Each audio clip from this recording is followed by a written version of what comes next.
সবাইকে জয় গুরু। আশা করি পরম পিতার কৃপায় সবাই ভালো আছেন।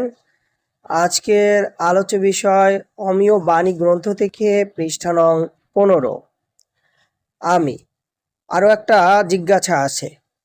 যত সব লোক আপনার কাছে এসে কৃপা পায় তারা সবাই একরূপ বোধ করে না। কেউ যদি বেশ অনুরাগী এবং আদেশ মতো সাধন ভজন বেশ করে, আবার কেউ হয়তো তেমন নয়, অথচ যাতায়াত কারাও ছাড়তে পারে না। এর মানে কি? শ্রী শ্রী ঠাকুর দেখুন তো কেমন জানেন?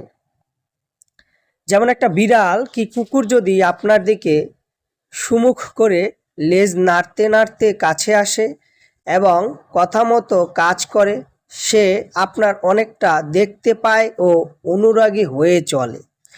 আবার আর একটা লেজ ধরে টেনে যদি কাছে আনতে থাকেন, সে যেমন আপনার সবটা দেখতে পায় না এবং অনুরাগী তো হয়ই না, বরং কাছে আসতে চায় না। মাটি পা দিয়ে আঁকড়ে ধরতে চায়, ঝটাপটি করে, মাটি আছড়ে অস্থির করে, কিন্তু লেজ হাতে থাকায় কাছে না এসেও পারে না। ও অনেকটা সেইরূপ। 10ই চৈত্র শ্রী শ্রী ঠাকুর আমার বাসায় খাটের ওপর শুয়ে আছেন। বীরু, যোগেন, সতীশ, জোয়ারদার, ডাক্তার প্রভৃতি উপস্থিত। যোগেন প্রশ্ন করল, মরার সময় কিভাবে বুঝতে পারবো কোন দেশে বা যাচ্ছি আর কিরকমই বা হচ্ছে?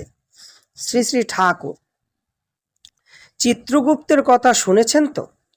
সারা জীবনের কার্য ও চিন্তার চিত্র মৃত্যুকালে মূর্তিমান হয়ে একে একে দেখা দেয়। তারপর সব চিত্র গুপ্ত হয়ে গেলে লাইট জ্যোতি দেখা যায়। যাদের এই জ্যোতির সঙ্গে পরিচয় আছে, অর্থাৎ মৃত্যুকালের পূর্বেও যারা সাধন ধারা ওই জ্যোতি দর্শন করছে, তাদের সে সময় ভয় হয় না। তারা তাই ধরে বসে থাকে, আর সদ্গুরু সেই জ্যোতির মধ্যে এসে দাঁড়ান। তখন পরিচয় হয়ে যায়, আর ভয় থাকে না। যোগিন, আচ্ছা, মরার সময় ভয় পায় কি? এই যে সব যত যমদূতের বিকট চেহারা দর্শন ভয় পাবার কথা শোনা যায়, তা কি সত্য নাকি? আজ এ পর্যন্তই। সবাই ভালো থাকবেন। সবাইকে রানন্দিত জয় গুরু।